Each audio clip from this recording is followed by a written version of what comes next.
Okay, I think you can see it there. It's all threaded up. There's the new one. The other two coming off of the two hooks, upper and lower hook threads. So the next step is we got to chain it. That means spin it by hand a little bit.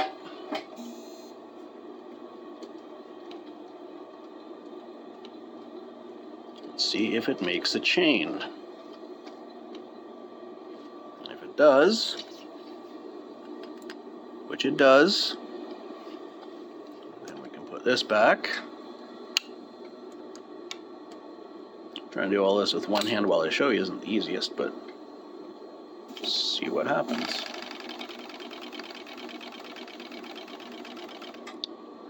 There we have our chain.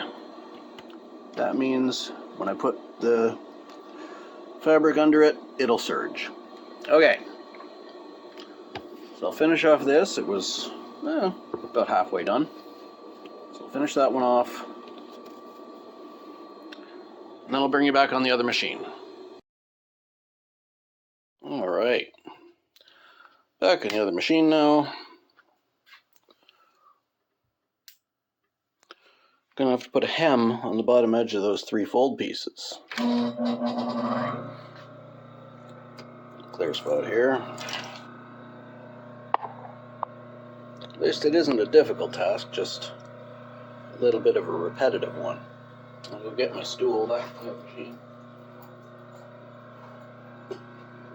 The stool situation is going to be resolved. I do have two more stools. They're just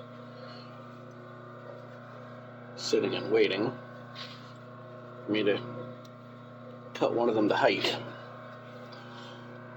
Just got to shorten the legs on it, but we're just hemming the bottom edge of this about a little less than half an inch.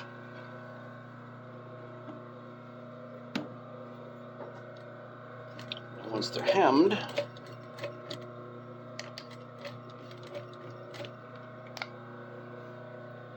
in place. What you want to do for a hem like this is a little less than a half an inch, but you stitch right down the middle of the serge. That hides the stitching.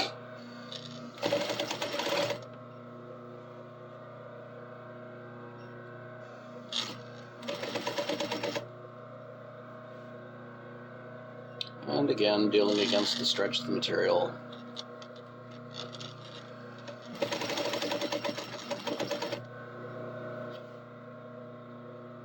You don't push it, you don't pull it, you let it ride. Control your tensions. How much the feed dogs and presser feed are pushing and pulling. Right.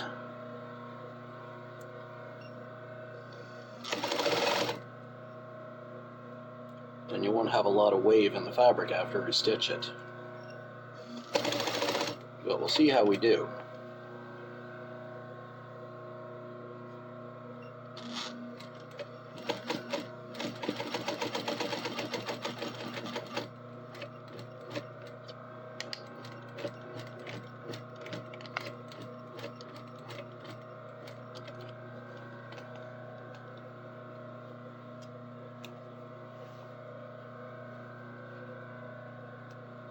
How did we do?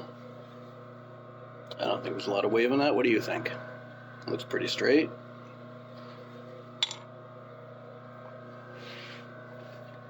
One of those.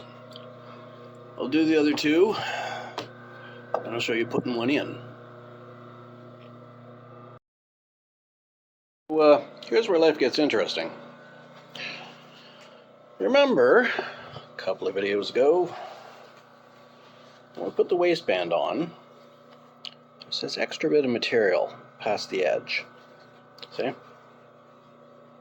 That, I said we'd serge off, and we're going to.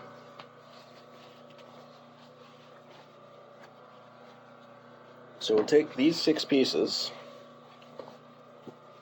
over to the serger, and I'll make that a straight edge by cutting off that excess and serging it all in place.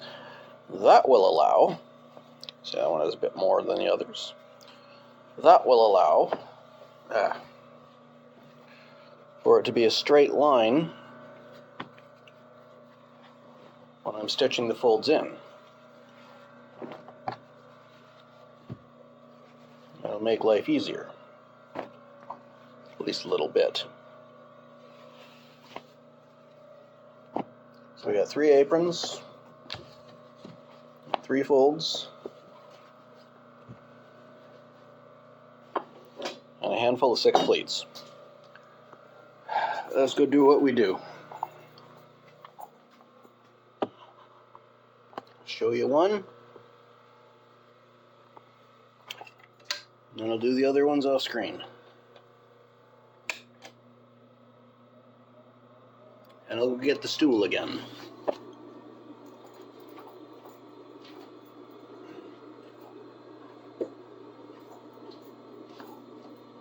It'll be nice once I get, once all of the stools are, the other stool is cut to height. Watch this. I'm going to put this under along the serge. As long as the needle is up at that point, no problem to do it. Now we can just start the serge exactly where it was. Just keep it on a straight line. And this little blade will cut off the excess fabric and serge the edge, making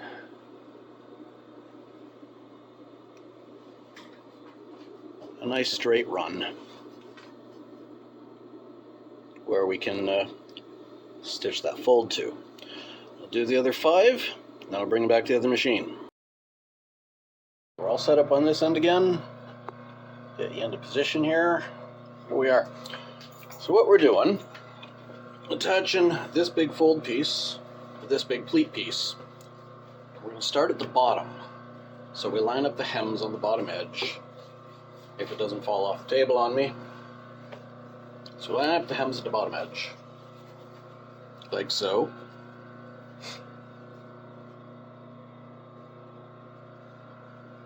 Stitch the entire length at a 1/2 inch seam allowance. Now, luckily, I'm not working with the stretch on this because they're running the vertical. And the fact that the fold runs the vertical all the way up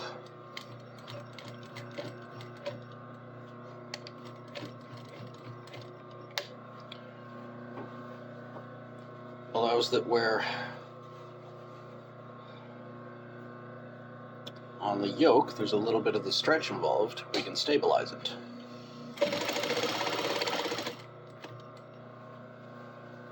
That should make it a little easier.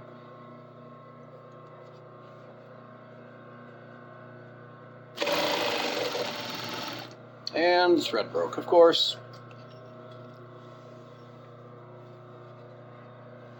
Oh, both threads broke, okay.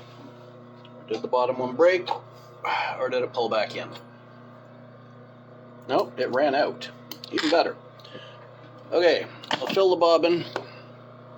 Well, you know, I haven't shown you filling the bobbin yet, so I'll show you that. I'll spin you around here so you can see it. This whole... As you can see here, I got 2 cones on the thread tree. The first one goes to the needle. Second one, follow it down here, goes through a loop, goes back to the bobbin filler. That machine there. So this doesn't spin at all when the rest of the machine's running. We start in between the bobbin there. We put it through a hole. If we can get it through a hole. Come on, get it in the hole there. Put it through a hole. Just get a couple inches there. And you put that thread, if we can grab it, back through the center of the bobbin. Like that. So it's coming out the other end there. Once you got that, turn it around so your tail end is hanging out. Stick it on this post. It makes it full. And we drop that, this lever here, drop it forward. That puts this wheel against the belt, drive belt on the machine. Then we can hit the pedal and it'll fill the bobbin. controlling the tension a little bit, you want to hang on to the thread up here and just kind of hold it. That'll take knots out, keep it from doing any damage. And then when the bobbin's full, that little lever we push down pushes itself back up.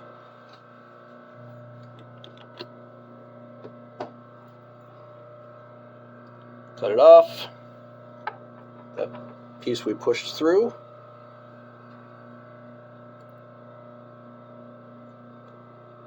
Use as many fingers as we can. Cut that off. And that goes back in the cradle. Yeah, let me get set back up again, and I'll show you the rest of this seam.